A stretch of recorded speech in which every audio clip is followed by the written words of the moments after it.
stop me. I'll be waiting in line just to see if you can. Oh, she want me to change, well I change for good. I want you to know that you'd always get your way. I wanted to say, only shiver.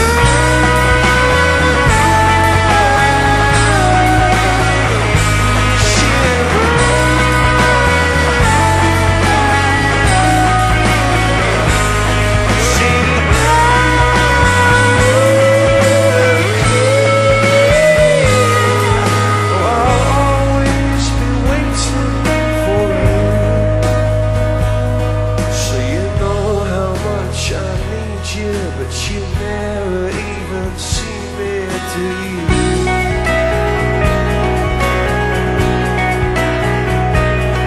And is this my final chance of getting you? Singing out and out from the moment I wake to the moment I sleep. I'll be there by your side, just you try and stop me.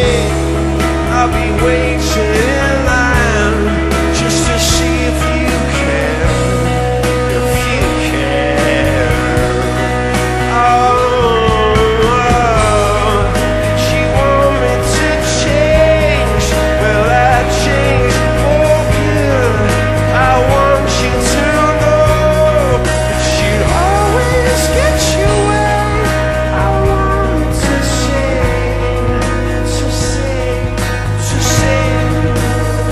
only shiver.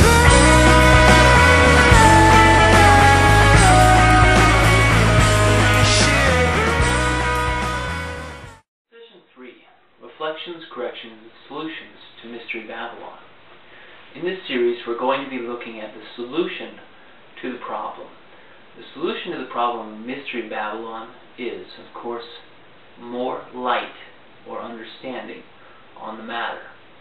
If the mystery school is shrouded in darkness, the cockroaches of the mystery school will be made to scurry by shedding the light of wisdom and true understanding upon the matter of human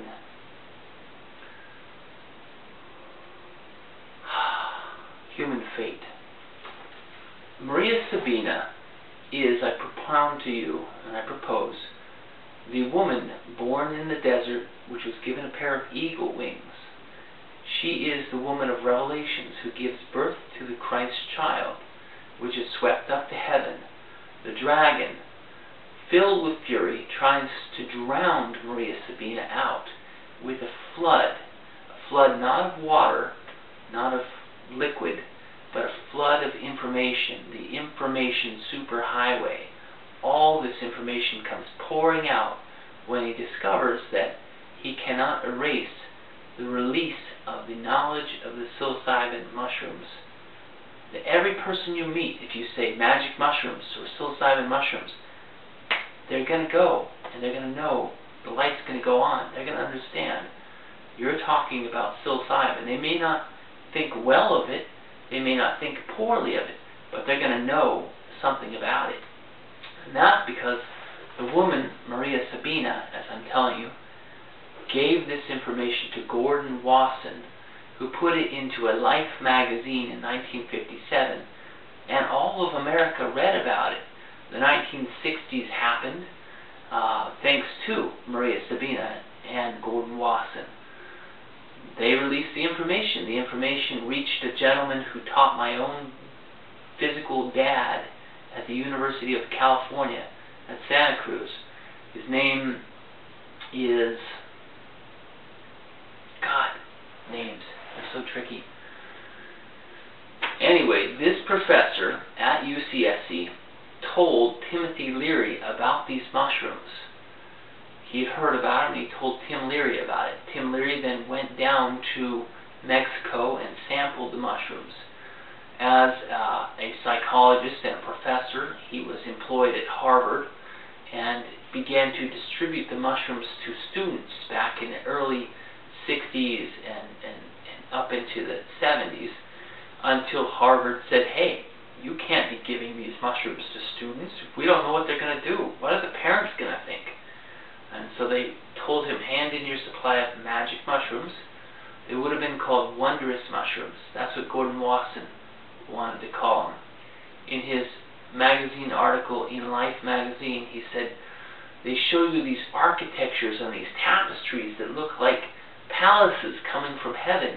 They're beyond the mortal perishing eye, the things that you see in this sphere, this be-mushroomed state.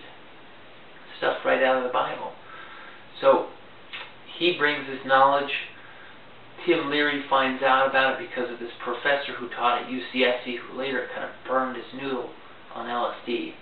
Something that Tim Leary discovered from Sandoz and Dr.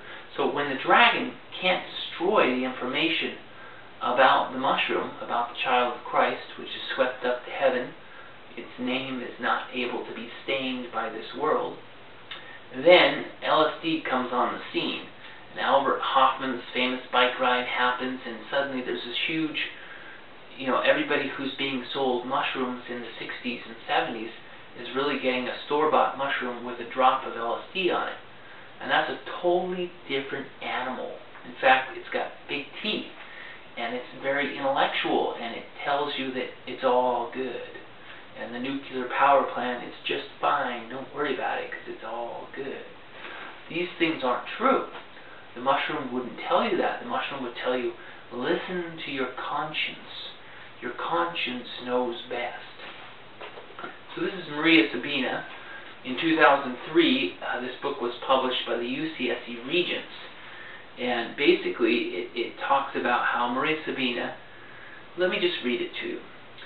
In Mazatec, Maria Sabina is called, and literally means, wise woman.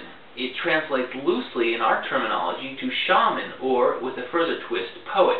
But that is to bring her into our generalization, into our reckoning.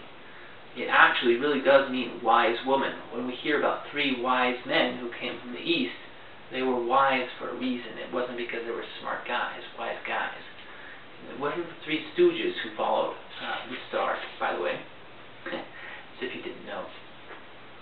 Anyway, Maria Sabina basically was so famous for her ability to prophecy, to heal the sick who couldn't be healed by Western medicine, and to just create a sphere of the experience of God, that people came, including the Beatles, including the governor and the president of Mexico. They came to her, or brought her to them, and they made a movie about her, and the government of Mexico basically sponsored this movie about her. So she is the woman born in the desert who brings the Christ child back to us. And that is a great hope for those of us who are looking to understand the mystery of the Bible and how it correlates to us, and how we can pick up that telephone and contact God. Okay, this is Reflections, Corrections, and Solutions to Mystery Babylon, Series 3.